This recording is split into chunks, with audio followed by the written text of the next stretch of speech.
Fala, meu povo! Choque de conhecimento, trazendo mais um vídeo de matemática, e hoje nós vamos estar aprendendo a levar de um texto para uma fórmula matemática. É isso aí, interpretação de texto levando para matemática. Aqui um número, sei qual é esse número? Não sei. Então eu represento com uma incógnita, com uma letra.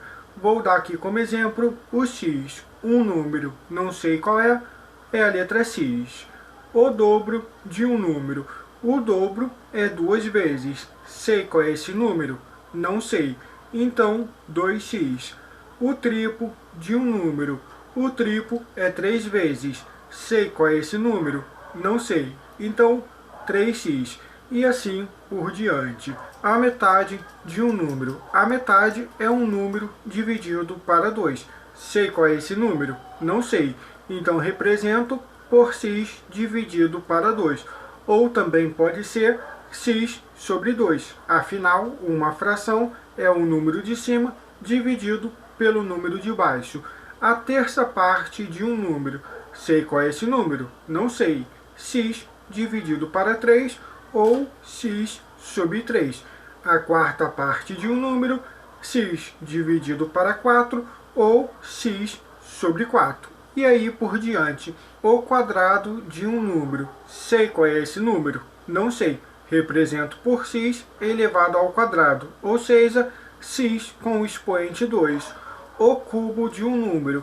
Sei qual é esse número? Não sei. Represento por x elevado a 3. X elevado ao cubo. O sucessor de um número. Sucessor é o número que vem logo depois dele. Sei qual é esse número? Não sei. Represento por x mais 1. O antecessor de um número. Antecessor é o que vem antes. Não sei qual é o número, posso representar por x menos 1. Um número par. Como que eu faço para especificar que um número é par? Eu poderia colocar x. Porém, x pode ser 2, pode ser 4, pode ser 6, número par. Mas e se x for 5, for 7, for 9, número ímpar? É bem simples, eu coloco 2 vezes x, porque se x for número par, 2 vezes número par vai continuar sendo número par. Se x for número ímpar, 2 vezes número ímpar vai dar número par. 2 vezes x é um número par. E aqui, é óbvio, eu estou contando com números sem vírgula. 1, 2, 3, nada de número, vírgula, alguma coisa. Beleza? Agora aqui, um número ímpar. Eu sigo a mesma base. 2 vezes x, com certeza um número par, eu coloco menos 1. O número par menos 1, o número ímpar. Ou posso colocar também 2 vezes x mais 1. 2 vezes x, um número par, mais 1, com certeza um número ímpar. Agora o próximo, dois números consecutivos. Dois números consecutivos, eu posso colocar como x e x mais 1. X é o primeiro número, o segundo número, x mais 1. Dois números consecutivos. Caso você tenha esquecido, dois números consecutivos é um número que vem logo depois do outro. Tipo 14 e 15, 21 e 22, 37 e 38, dois números consecutivos, x e x mais 1. Agora, o oposto de um número. Veja bem, o oposto de um número é a gente trocar o sinal. O menos 2 vira mais 2. O menos 5 vira mais 5. O 7 vira menos 7. O 8 vira menos 8. É trocar o sinal. O sinal de mais vira menos e o sinal de menos vira mais. Podemos representar por x menos x. O oposto de x menos x. A soma de dois números. Somar dois números. Podemos representar por x mais y. A soma de dois números. X mais y. A diferença de dois números. Diferença, grava aí. Diferença é o sinal de menos. É uma conta de subtração. Podemos representar por x menos y. A diferença de dois números, x menos y. O produto de dois números. Produto, na matemática, significa vezes, é uma multiplicação. Então, multiplicação de dois números. Podemos representar por x vezes y, ou colocar também x e y. Quando a gente tem duas letras e não tem nada entre essas duas letras, já fica subentendido que tem uma multiplicação. X e y, x vezes y. O quociente de dois números. Quociente é uma conta de dividir, é uma divisão, ou seja, um número dividido por outro. Podemos representar por x dividido por y ou x sobre y. Também podemos representar em forma de fração. Afinal, como eu já falei, fração é o número de cima dividido pelo número de baixo. Agora, esse final aqui, esses últimos exemplos, eu peço que você preste atenção porque muita gente confunde. Veja só, o triplo do quadrado de um número. Aqui a gente pode separar em duas partes, o triplo e quadrado de um número. Então a gente vai pegar o quadrado de um número e vai colocar o triplo dele. Qual é o quadrado de um número? Como a gente viu, para representar o quadrado de um número, a gente pode colocar como x elevado a 2, x elevado ao quadrado. Agora a gente coloca esse número, o quadrado de um número, coloca o triplo dele. Para colocar o triplo, é só fazer 3 vezes ele. Então colocamos o 3 na frente, 3 vezes x ao quadrado, o triplo do quadrado de um número. Esse aqui de baixo, o quadrado do triplo de um número. Podemos separar também em duas partes, quadrado, triplo de um número. Vamos pegar o triplo de um número e colocar ele ao quadrado. Como que a gente faz o triplo de um número?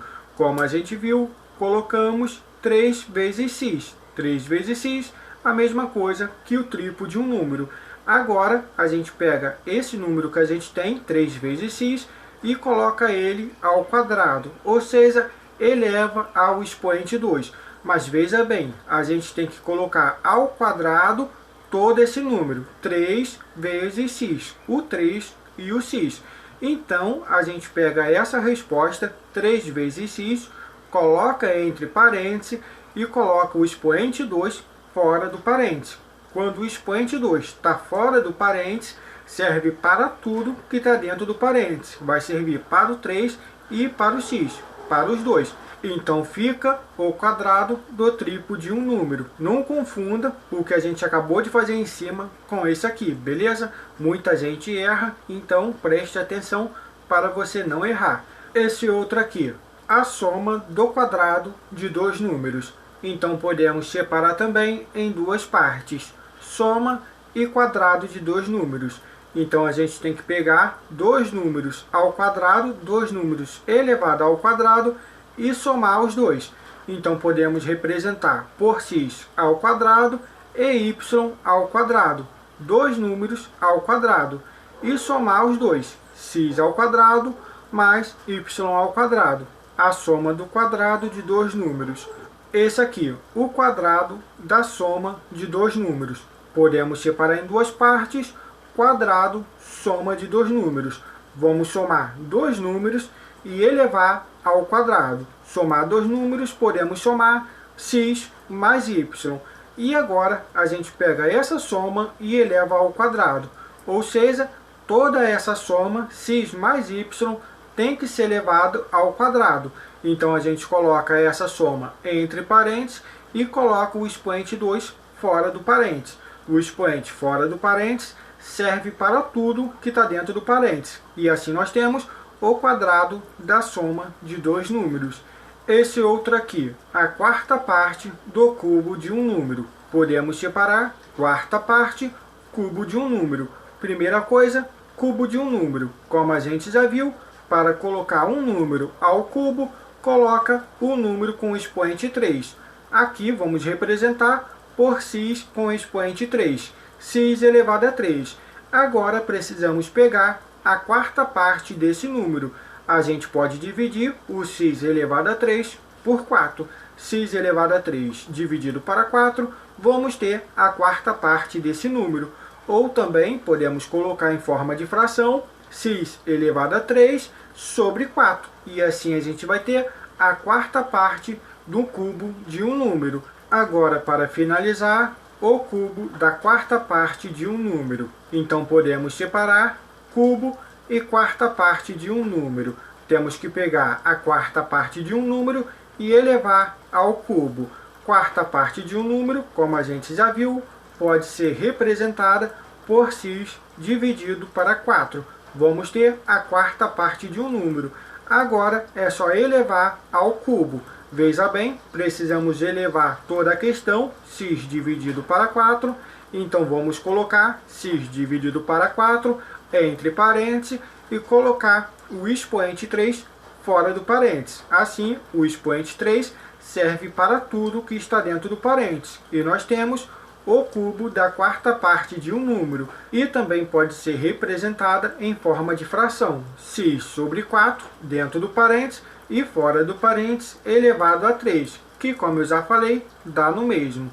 Esses foram os exemplos que eu separei para esse vídeo, os que mais costumam cair em questões. Caso eu tenha esquecido de algum, deixa aí nos comentários. Se você gostou do vídeo, dá aquele like para fortalecer. Se quiser ajudar o Choque de Conhecimento, o canal a crescer cada vez mais, compartilhe esse vídeo com algum amigo que você sabe que gosta de matemática. Fica de olho por aqui e até a próxima.